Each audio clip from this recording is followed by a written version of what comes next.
The emergency room was a chaotic blur of flashing monitors, hurried footsteps, and the steady hum of beeping machines. It was the kind of place where every second mattered, where life and death decisions were made in an instant. But on this particular night, something happened that no one expected, something that left an entire community in shock. Dr. Amir Patel had been working a double shift, his white coat slightly wrinkled, dark circles under his eyes from the long hours. He was one of the best trauma doctors in the city, known for his calm under pressure and unwavering dedication to his patients. Tonight was no different. He had just finished stabilizing a young car accident victim when the commotion started. The automatic doors to the burst open, and in walked Officer Daniel Briggs, his badge gleaming under the fluorescent lights. He wasn't responding to a crime scene or escorting a patient. No, this was personal. His eyes scanned the room until they locked onto Dr. Patel, his expression a mix of authority and something more unsettling. Without warning, the officer marched up to the doctor. "You, step outside with me," Briggs ordered, his voice cold and sharp. Dr. Patel barely had time to register what was happening. He wasn't a suspect, he wasn't under investigation. He was just doing his job. "Is there a problem, officer?" he asked, confused but maintaining his composure. Briggs didn't answer right away. Instead, he leaned in slightly, his presence looming. "I said, step outside." The tension in the room was thick. Nurses exchanged worried glances. A few patients looked up, sensing the shift in energy. Something wasn't right. Dr. Patel hesitated. "I'm in the middle of a patient case. If this isn't an emergency, I'd be happy to." Before he could finish, Briggs reached for his handcuffs. The metallic sound of them clicking open sent a chill through the room. "You're coming with me," the officer said, his voice laced with something that made Dr. Patel's stomach drop. Murmurs rippled through the A nurse stepped forward. "Officer, what's the charge?" Briggs didn't answer. Instead, he grabbed Dr. Patel's wrist. That was the moment the dam broke. "Hey, let him go," one of the medical staff shouted. Dr. Patel didn't do anything. Another chimed in. A patient in the waiting area pulled out their phone, the red recording light flashing. The entire scene was unfolding in real time, and within minutes, the footage would hit social media. Dr. Patel didn't resist, but his voice remained steady. "I have a right to know why you're detaining me." Briggs' grip tightened. "You people always think you can get away with anything," he muttered under his breath. That was it. That was the moment everything changed. The words hung in the air, exposing a truth that couldn't be ignored. The wasn't silent anymore. There were gasps, a few hushed expletives, and then, a voice rang out from behind. "Officer, step away from the doctor. Right now." Everyone turned. Another officer had just walked in, his stance firm, his hand resting on his belt. He wasn't here to back up Briggs. He was here to stop him. And just like that, the night took another shocking turn. One that no one saw coming. Officer Briggs turned sharply, his hand still gripping Dr. Patel's wrist. His face twisted in irritation as he locked eyes with the man who had just spoken. Standing in the entrance was Officer Ryan Carter, his uniform crisp, his expression unreadable. But his stance made one thing clear: he wasn't here to let this slide. For a moment, no one moved.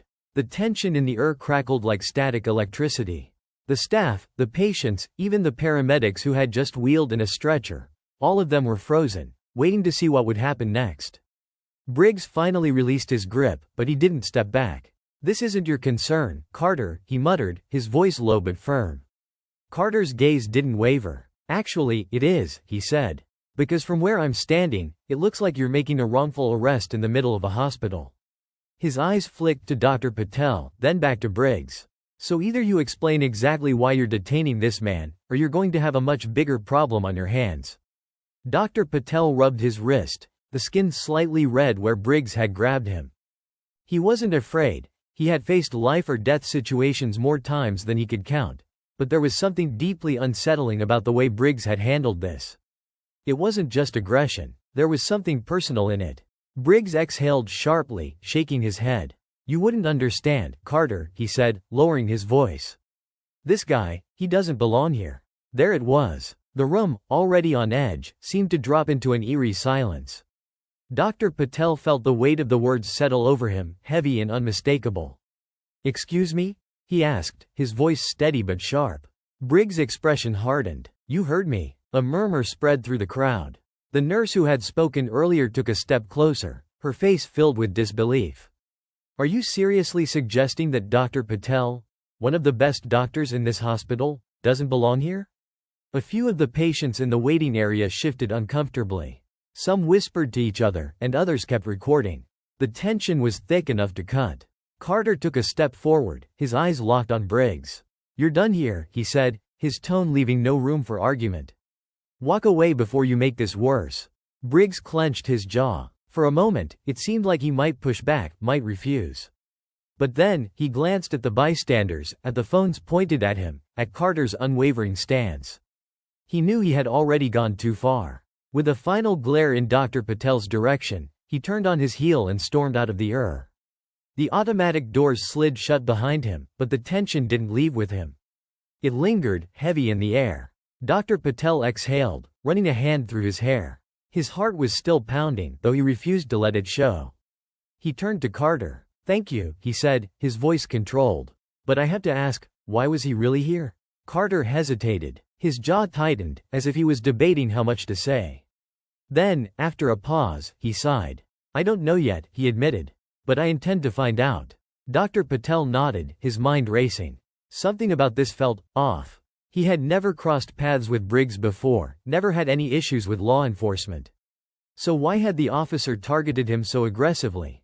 The nurse from earlier stepped closer, her voice soft but urgent. Dr. Patel, are you okay?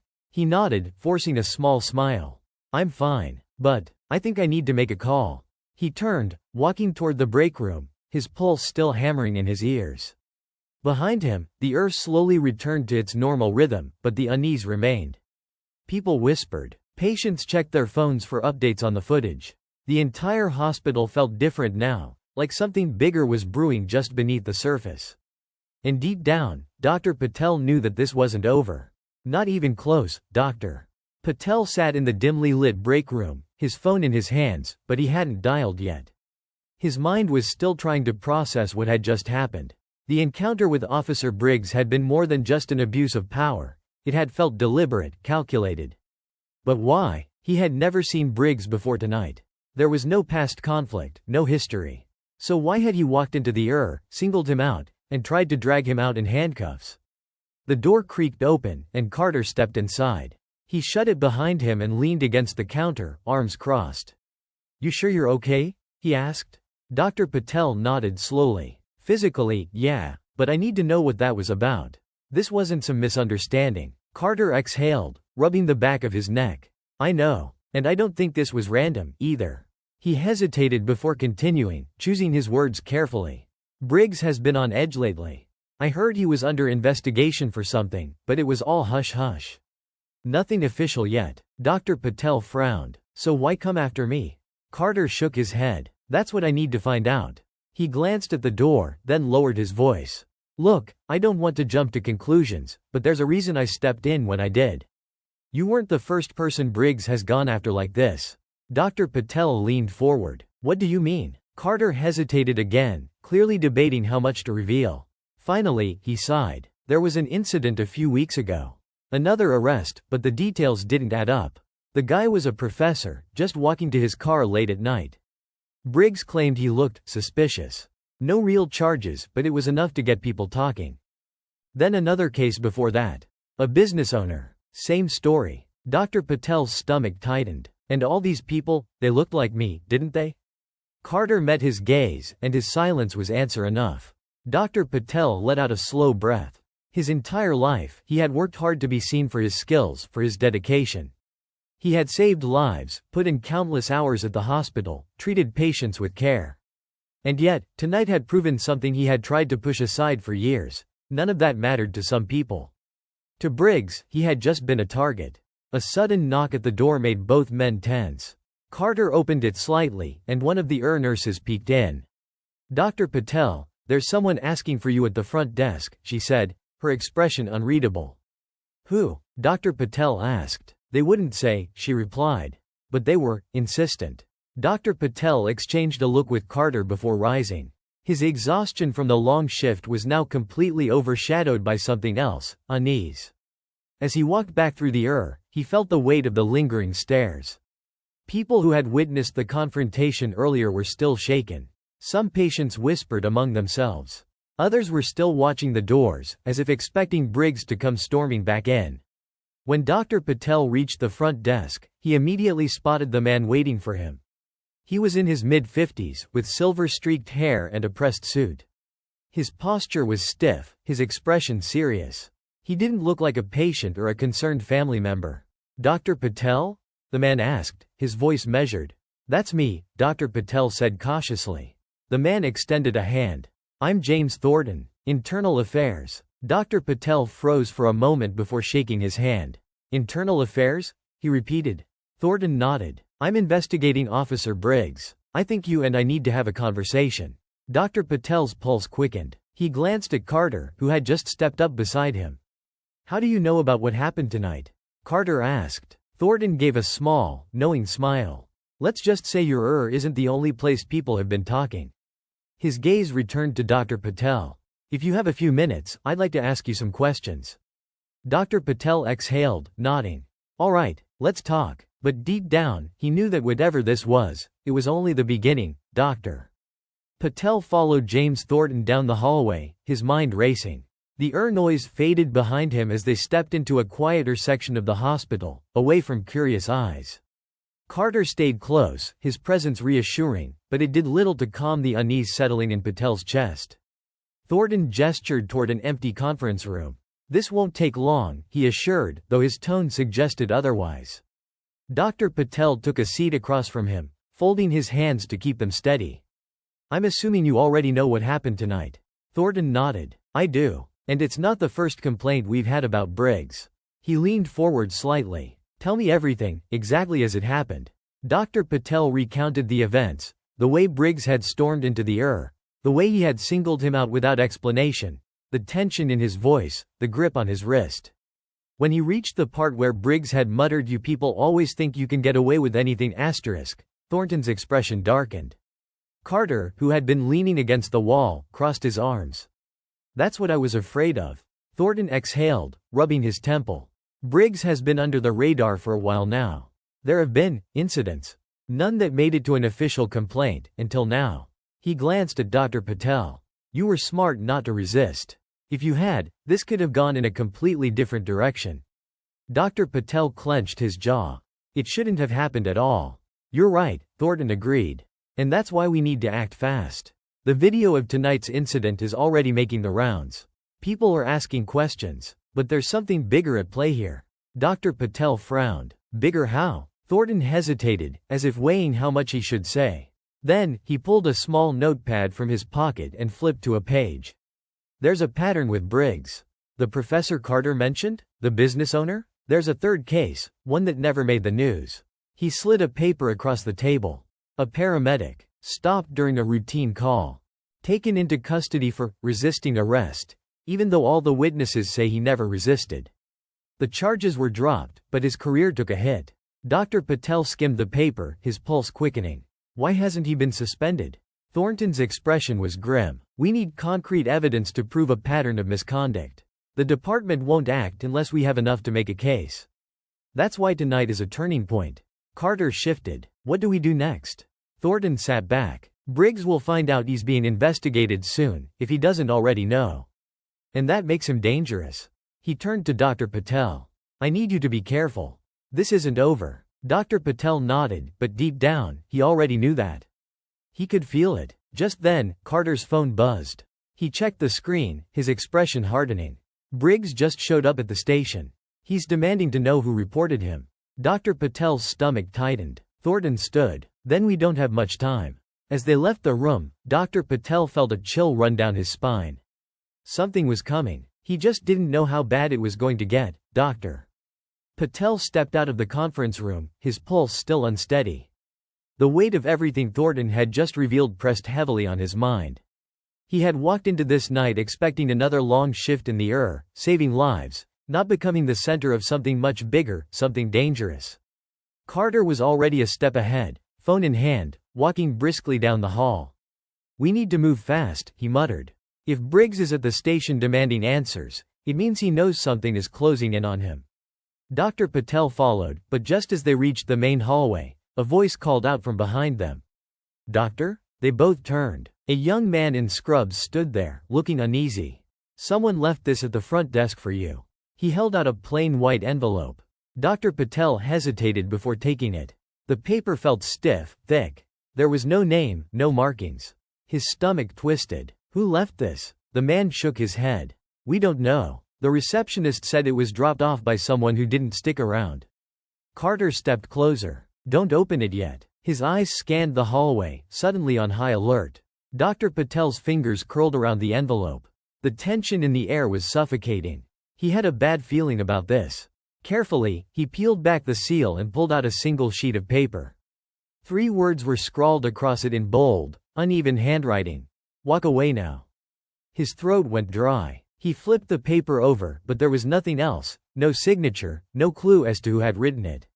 Just the warning. Carter's face darkened. "Briggs." Dr. Patel swallowed. Or someone covering for him. Thornton reappeared from the hallway, taking one look at the paper before nodding grimly. "This means we're getting close to something he doesn't want us to find." Dr. Patel's fingers tightened around the note. The fear was real now, pressing against his ribs. But something stronger pushed through. The need for answers. The need for justice. Carter's phone buzzed again. He glanced at it, and his expression shifted from tense to something worse. "We have another problem." Dr. Patel and Thornton both turned to him. Carter exhaled sharply, lowering his voice. "Briggs isn't just demanding answers of the station. He just walked out. And he's armed." The hospital suddenly felt too quiet, too exposed. Dr. Patel's breath caught in his throat. "Where is he now?" Carter locked eyes with him. "No one knows." The hospital suddenly felt colder. Dr. Patel's grip on the note tightened as he exchanged a glance with Carter and Thornton. The weight of the situation pressed against his chest. Briggs was out there, armed, unpredictable. And if the note was any indication, he wasn't done yet. Carter immediately pulled out his phone and dialed. "Get eyes on Briggs. Now," he said, voice sharp. He barely waited for a response before hanging up and turning back to Dr. Patel. "We can't wait for him to come to us. We need to get you somewhere safe." Dr. Patel shook his head. "I'm not leaving my patients." His voice was steady, even as his pulse pounded in his ears. "I won't hide." Thornton sighed, rubbing his temple. "Then we need to control the situation before he does. We have enough to bring him in, but we need to find him first." He looked at Carter. "Where's his last known location?" Carter's phone buzzed again, and he checked it quickly. His expression hardened. "Security cameras just picked him up outside. He's here." Dr. Patel's breath caught. His mind raced, running through possibilities, exits, safe places in the hospital. But before he could say anything, the overhead speakers crackled to life. "Security to the main entrance. Security to the main entrance." The staff stopped. Conversations hushed. Patients glanced toward the doors. The tension that had lingered all night thickened into something suffocating. Carter moved first. "Stay behind me," he ordered, his hand drifting toward his holster. Thornton was already on his radio, alerting officers. "We need backup at the hospital, now." Dr. Patel followed them toward the main lobby. He could hear his own heartbeat, the sound loud in his ears. As they stepped into the open space near the entrance, he spotted Briggs immediately. The officer stood just inside the glass doors, his uniform still crisp but his expression unreadable. His right hand hovered near his belt, just above his holstered weapon. His eyes locked onto Dr. Patel. For a long moment, no one moved. The security guards flanked the entrance, but they didn't step in. Carter positioned himself between Dr. Patel and Briggs, his body tense, ready. Briggs tilted his head slightly, a slow smirk creeping across his face. "You've been busy," he said. His voice was calm, too calm. "Making calls, talking to the wrong people." Dr. Patel forced himself to stand tall. "You shouldn't be here." Briggs let out a quiet chuckle. "That's funny. I was thinking the same about you." Carter stepped forward. "Briggs, it's over. Walk away now." Briggs shook his head. "You think this is over?" His fingers twitched near his belt. The moment stretched painfully long. Every muscle in the room coiled, waiting. And then, the side door burst open. Officers flooded in, weapons drawn. "Hands where we can see them." For a split second, Dr. Patel saw it, the moment Briggs realized he had lost. His jaw clenched. His fingers flexed. Then, slowly, he raised his hands. Thornton stepped forward, nodding at the officers. "Take him in." As they cuffed Briggs, he turned to Dr. Patel, his smirk returning. "This won't change anything." Dr. Patel met his gaze, unshaken. "We'll see about that." Briggs was led out, the tension in the air finally breaking. The staff, the patients, everyone who had watched in silent fear, slowly began to breathe again. Carter exhaled, shaking his head. "That was too close." Thornton nodded, already pulling out his phone. "We need to make sure this sticks. He won't be back on the streets after this." Dr. Patel let out a slow breath, his hands finally relaxing. He had faced emergencies before, but this had been different. This had been personal. And yet, deep down, he couldn't shake a feeling, the nagging sense that it wasn't truly over. That somewhere, someone else like Briggs was waiting for their chance. But tonight, at least, justice had won. The air in the hospital slowly shifted as the tension that had gripped it all night began to ease. Nurses returned to their stations, murmuring to one another in hushed voices. Patients who had witnessed the confrontation glanced at each other, some still in disbelief. For a moment, everything had frozen, and now, like a machine coming back to life, the earth started moving again. Dr. Patel let out a slow breath, his body still wired with adrenaline. He turned to Carter, who was watching as the officers led Briggs through the doors and into the night. "Do you think that's really the end of it?" he asked. Carter hesitated before answering. "For now, yeah, but guys like Briggs don't just disappear. There will be questions, investigations. And there will be people who try to protect him." Thornton nodded in agreement. "The department will want to make this as quiet as possible. Internal affairs has enough to move forward, but it's going to be a fight." He studied Dr. Patel for a moment. "Are you ready for that?" Dr. Patel thought about it. He had spent years focusing on saving lives, staying out of trouble, doing what was right. He had never imagined he would be in the middle of something like this. But now, he knew he couldn't look away. "Not anymore. I don't think I have a choice," he said finally. Thornton gave a small nod. "Then you won't be fighting alone." Carter clapped him on the shoulder. "We'll make sure Briggs doesn't just walk away from this." Dr. Patel appreciated their words, but he knew the road ahead wouldn't be easy. People like Briggs didn't act alone. They were a symptom of something larger. And if he had learned anything from this night, it was that ignoring the problem wouldn't make it go away. The hospital intercom crackled, and a voice called out for him. A reminder that, despite everything, his work wasn't done. He glanced at Carter and Thornton. "I need to get back." Carter nodded. "Go. We'll keep you updated on what happens next." As Dr. Patel walked back toward the he felt the weight of everything that had happened pressing down on him. But mixed with the exhaustion, there was something else. A quiet determination. When he stepped inside, the same nurse who had given him the mysterious note earlier approached. "Doctor," she said gently, "are you okay?" Dr. Patel managed a small smile. "I will be." She hesitated, then nodded before handing him a chart. "Your next patient is in room 3. Dr. Patel took the chart, slipping back into the routine that had always been his anchor. As he moved down the hallway, he passed by a television in the waiting room. A breaking news alert was playing. The headline scrolled across the screen. "Officer arrested after disturbance at local hospital, internal investigation underway." A part of him wanted to stop and listen, to hear what the world was saying about what had happened tonight. But instead, he kept walking.